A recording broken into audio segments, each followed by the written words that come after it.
ETF index mutual funds నేర్చుకుని stock మార్కెట్లో రాణించాలనుకుంటున్నారా? వెంటనే ఈ నెంబర్కి కాల్ చేయండి. నమస్తే రమ్మగారు. నమస్తే జయ.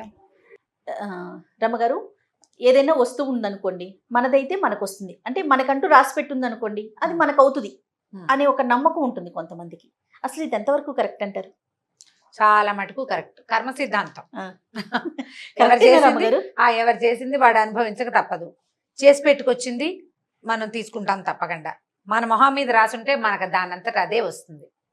లేదా భగవంతుడు ఇవ్వదలుచుకుంటే కనుక హిందీలో చెప్తారు కదా, దేని వాళ్ళ చాతాయితో చప్పటి పాడికే దేతాయని, పైనుంచి పగలగొట్టుకునైనా వచ్చి మన నెత్తి మీద పడిపోతుంది. మనకి రావాల్సిన సమయానికి రాక మానదు. ఇది తప్పనిసరిగా సిద్ధాంతం. దానికోసం వేచి ఉండద్దు, నువ్వు పని చెయ్యి అని చెప్తారు.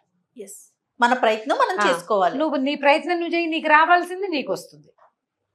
ఇప్పుడు ఇది మంచి సిద్ధాంతమే. నువ్వు పని మానేసుకుని ఒకరోజు నీ కింగ్ అవుతానని ఖాళీగా కూర్చోకూడదు. నీ పని నువ్వు చేసుకో. నువ్వు కింగ్ అయ్యే రోజు వస్తే కింగ్ థింగ్ నీ చేతికి ఆటోమేటిక్గా వచ్చేస్తుంది. అది నిజంగా ప్రూవ్ అయిన సంగతి, అందులో ఎటువంటి అనుమానం లేదు. మంచి మంచి కథలు ఉన్నాయి. పంచతంత్రంలో మనం అసలు ఊహించాం ఇలాంటి కథ ఉందని. అలాంటి ఒక మంచి కథ దీని మీదే. చెప్పండి. ఒక సముద్రగుప్తుడని ఒక వ్యాపారస్తుడు ఉండేవాడట. పంచతంత్రం నాటి కథ. ఆయనకి లేక లేక ఒక కొడుకు పుట్టాడు. వాడు కొంచెం పుస్తకాలు అవి అంటే ఇష్టం బాగా. అయితే ఇతను ఏం చేశాట, ఒక పుస్తకాల దుకాణానికి వెళ్ళి ఓ పుస్తకం కొనుక్కొచ్చాడు. అందులో ఒకే ఒక్క శ్లోకం ఉందిట పుస్తకంలో. పుస్తకం చూడడానికి బాగుంది, మంచి పుస్తకం అని తెచ్చుకున్నాడు. ఆ పుస్తకం 100 రూపాయలట, 100 వరహాలు. సరే, అందులో తిప్పితే ఏముందంటే ఒక శ్లోకం ఉంది. దాంట్లో ప్రాప్తవ్యమర్థం లభతే మనుష్య అని 4 వాక్యాలు ఉన్నాయి. మొదటి వాక్యమే చెప్తున్నా. అంటే దొరకవలసిన ప్రాప్తవ్యం అంటే మనకి రావాల్సినది ఖచ్చితంగా మనిషికి లభిస్తుంది. భగవంతుడు కూడా దాన్ని దాటి వెళ్ళలేడు. కాబట్టి నువ్వు స్థిమితంగా ఉండు. ఎవరికైనా ఆ టైం వచ్చినప్పుడు వాడికి రాక మానదు అని అర్థం వచ్చే ఒకే ఒక్క శ్లోకం ఉంది ఆ పుస్తకంలో. వాళ్ళ నాన్న పుస్తకం తిరిగేసి చూశాడు. ఏమిట్రా ఇది ఒక్క శ్లోకమే ఉంది అన్నాడు. అవును నాన్న, అదే బాగుందని తెచ్చాను అన్నాడు. ఎంత రా అన్నాడు. 100 రూపాయలు అనగానే వాళ్ళ నాన్న కుళ్ళు మండిపోయింది. అసలు బాగుపడే మనిషేనా నువ్వు? 100 రూపాయలకి ఒకే ఒక్క శ్లోకం ఉన్న ఒక పుస్తకం కొనుక్కొస్తావా? వ్యాపారస్తుల పిల్లలకి ఇలాంటి లక్షణాలు ఉంటే ఎలాగా? 10 చూడాలి. పుస్తకం నిండా ఉంటే పోనీ ప్రింట్కైనా కలిసి వచ్చిందని తెచ్చుకోవచ్చు. ఒక్క శ్లోకం ఉన్న పుస్తకానికి 100 రూపాయలు పెట్టావా?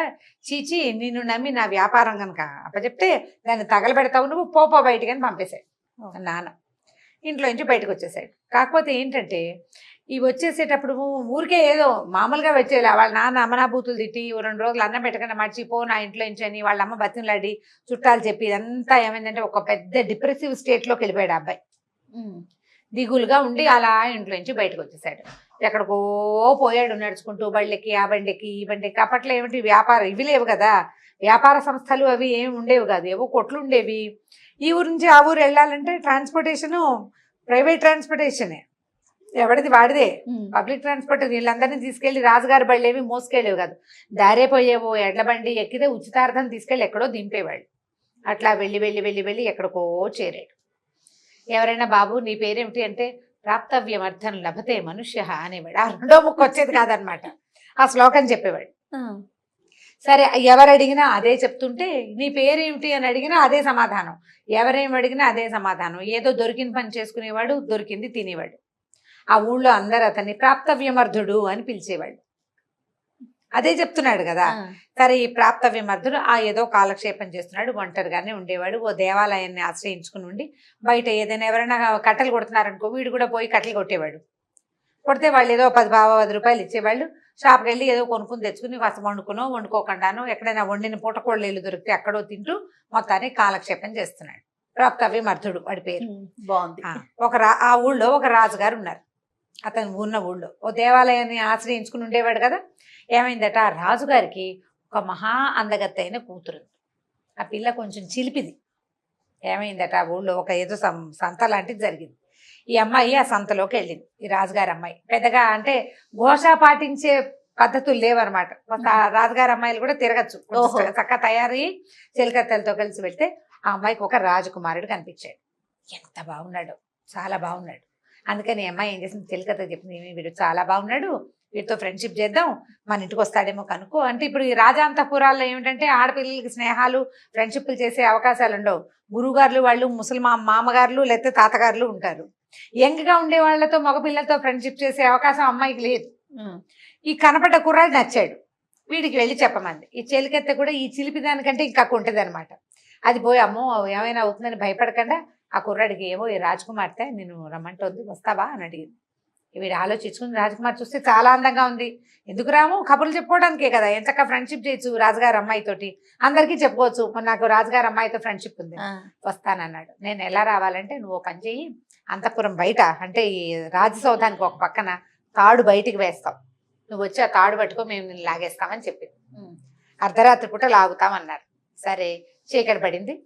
ఆ రాజకుమారుడికి ఏమనిపించింది, ఓరు నాయనో వాళ్ళు రమ్మన్నారు కానీ ఆ తాడుచుకుని నేను పైకి వెళ్తే ఎవరైనా చూస్తే తలకాయ తెగేస్తారు, రాజుగారు అమ్మాయి పిలిచిందంటే ఒప్పుకుంటారు, అమ్మాయి పిలిస్తే మాత్రం నువ్వు వెళ్తావా అంటారు. అసలు చెప్పే అవకాశం ఇస్తారా?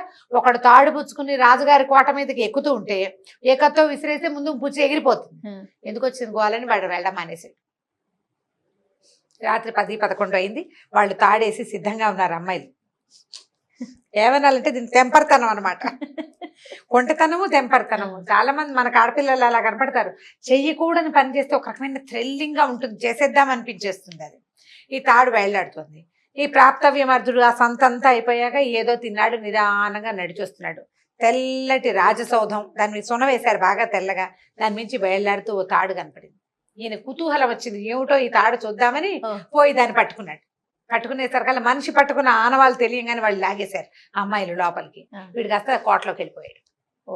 వెళ్ళిపోయేసరికల్లా అదేమిటి కన్యాంతఃపురం, వాళ్ళంతమంది ఆడపిల్లలు ఉన్నారు. పైగా ఏంటంటే రాత్రి 11-12 అయితే అప్పట్లో కరెంట్ ఇది పాడు, కరెంట్ లేదు ఏమీ లేదు, ఏవో దీపాలు ఉన్నాయి. వీళ్ళు ఒక రాజకుమారుడికి చెప్పారు కదా, వాడు చక్కగా పంచకట్టుకుని దగదగలాడే బట్ట వేసుకున్నాడు, చెయ్యెత్తు కుర్రాడు 6 అడుగులు వాడు. ఈ వచ్చి పైకి వచ్చిన వాడు కూడా అదే 6 అడుగులు వాడు.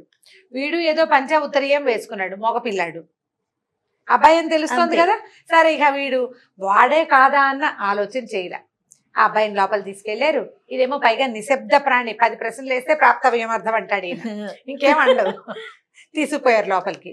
తీసుకెళ్తే ఆ అమ్మాయి ఇతను చూసింది చక్కగా. అక్కడ అప్పట్లో పద్ధతులు ఇలా వచ్చిన వాళ్ళకి కాళ్ళు కడుక్కోవడానికి నీళ్ళు ఇవ్వటం, కాళ్ళు కడగటం, తర్వాత కాస్త గంధం రాయటం, మెళ్ళో ఓ దండ వేయటం, ఇవన్నీ చేసి చక్కగా కూర్చోబెట్టి నువ్వు నాకు చాలా నచ్చావు అందుకే నేను నిన్ను రమ్మన్నాను అని ఏవో 2-3 కబుర్లు చెప్పాక ఏమిటి నువ్వేం మాట్లాడవు అని. ఇన్ని మాటలు అయ్యాయి కదా, ఈయన ఏదో ఒకటి మాట్లాడాలి కదా. ఈయన ప్రాప్తవ్యవర్ధం లభతే మనుష్య అని శ్లోకం చెప్పాడు.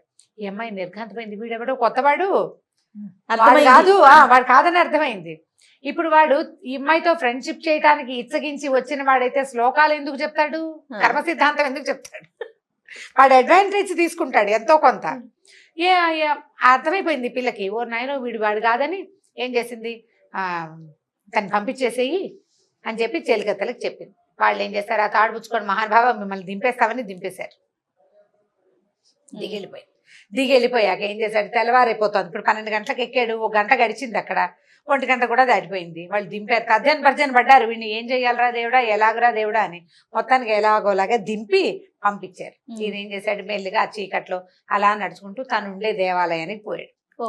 ఆ దేవాలయానికి పోతే అప్పుడు ఏమైందంటే అదే సమయానికి ఆ ఊళ్ళో ఇప్పుడు రాజుగారికి బోళ్ళంతమంది ఉంటారు కదా, సైన్యాధికారిని దండనాథుడని వాళ్ళు వీళ్ళు చాలా మంది ఉన్నారు.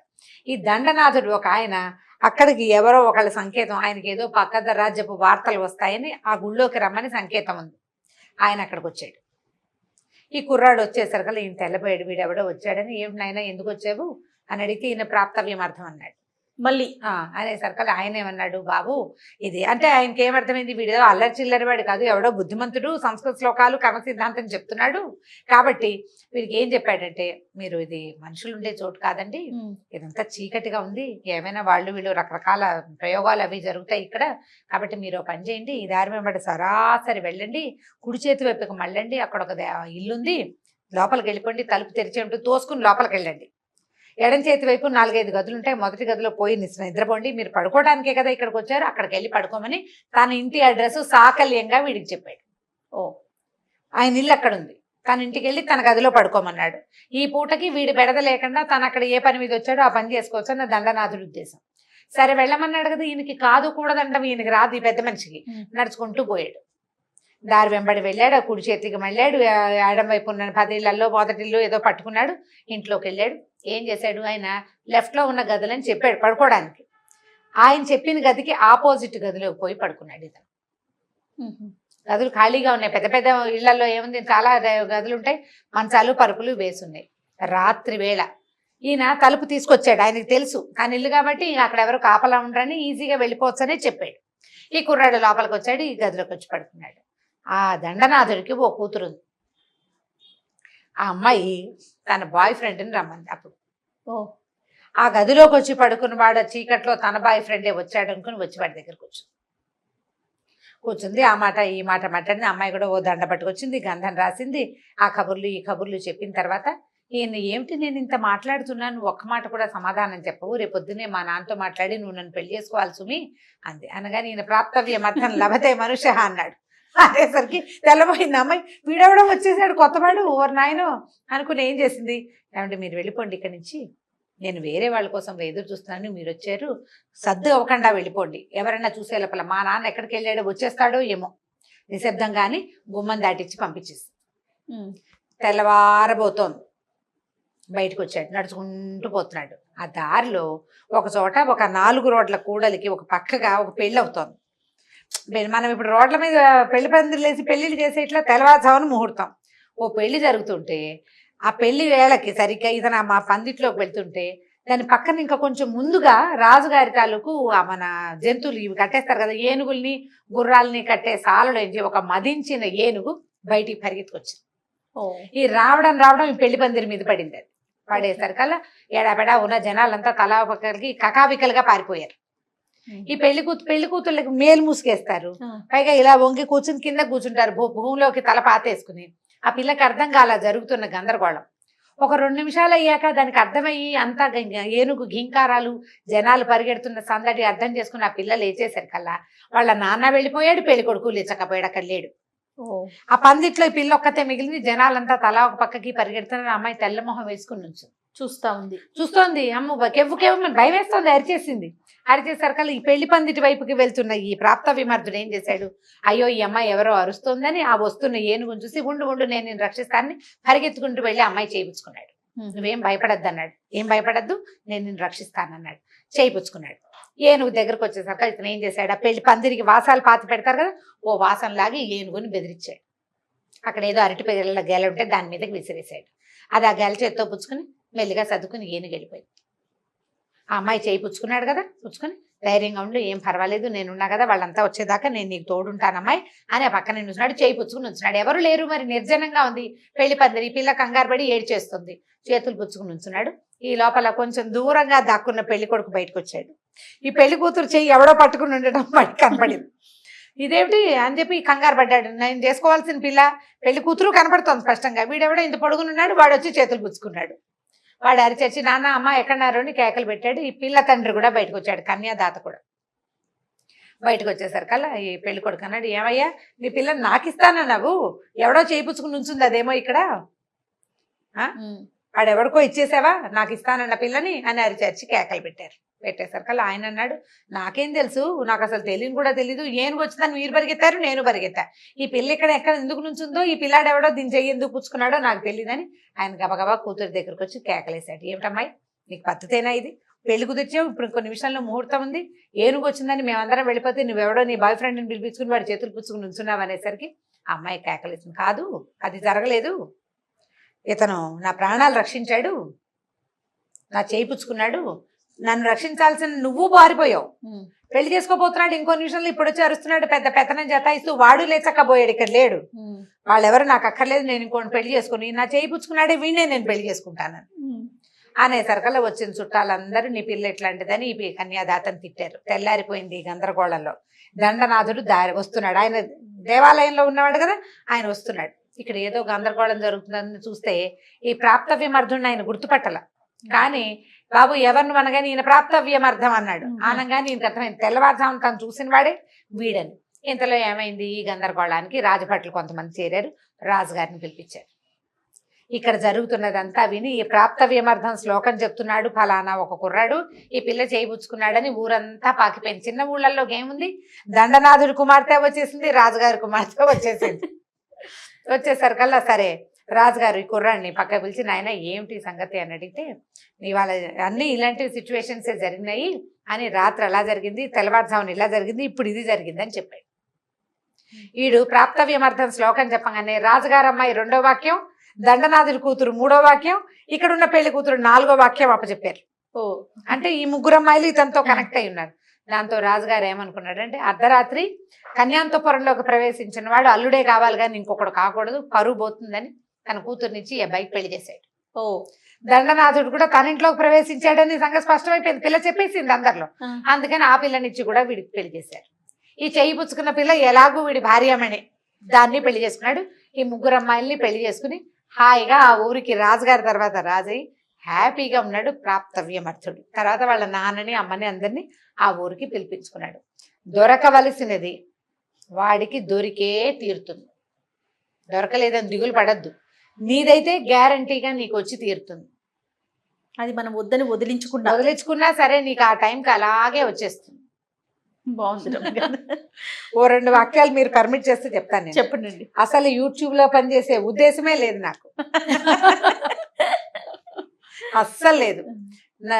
ఒకటి నువ్వు అడిగావని, ఒకటి నువ్వు అడిగిన పాయింట్, 2వ పాయింట్ నాకు తెలియదు. నన్ను విజయలక్ష్మి తీసుకొచ్చింది. ఎందుకు తీసుకొచ్చిందో అమ్మాయి నాకు ఇప్పటికీ ఆశ్చర్యంగానే ఉంటుంది. మనకి రావాల్సింది మన ప్రమేయం లేకుండా ఆటోమేటిక్ గా. ఇప్పుడు నేను ఆ తెలుగు ప్రజల్లో చాలా మంది మనసుల్లో నేను వాళ్ళకి స్నేహితురాలుగాను, అమ్మగాను, పెద్దమ్మగాను, అత్తయ్యగాను, పిన్నిగాను, లేకపోతే ఒక మంచి మాట చెప్పగలిగే మనిషిగాను స్థిరపడడానికి కారణం ఎవరైనా కావచ్చు. ఇది నాకు అవకాశం ఉంది కాబట్టి ఆటోమేటిక్గా నా ప్రమేయం లేకుండా, నేను బాగా ట్రై చేయకుండా దొరికేసింది. ఒక యూట్యూబే కాదు కదా రమ్మగారు, అసలు మీకు మీడియా అనేది ఎక్స్పీరియన్స్ లేదు, అస్సలు ఆలోచన లేదు, ఎక్స్పీరియన్స్ లేదు. లేకపోయినా కూడా మనకి రావాల్సిన రోజు వస్తే ఆటోమేటిక్గా దానికి ఎవరో ఒకళ్ళు ఏదో ఒక కారణం అవుతుంది. ఇప్పుడు ఇందులో నిలదొక్కుంటానా, దొక్కుకోగలిగేమా లేదా అనేది తర్వాత అది వేరే సంగతి.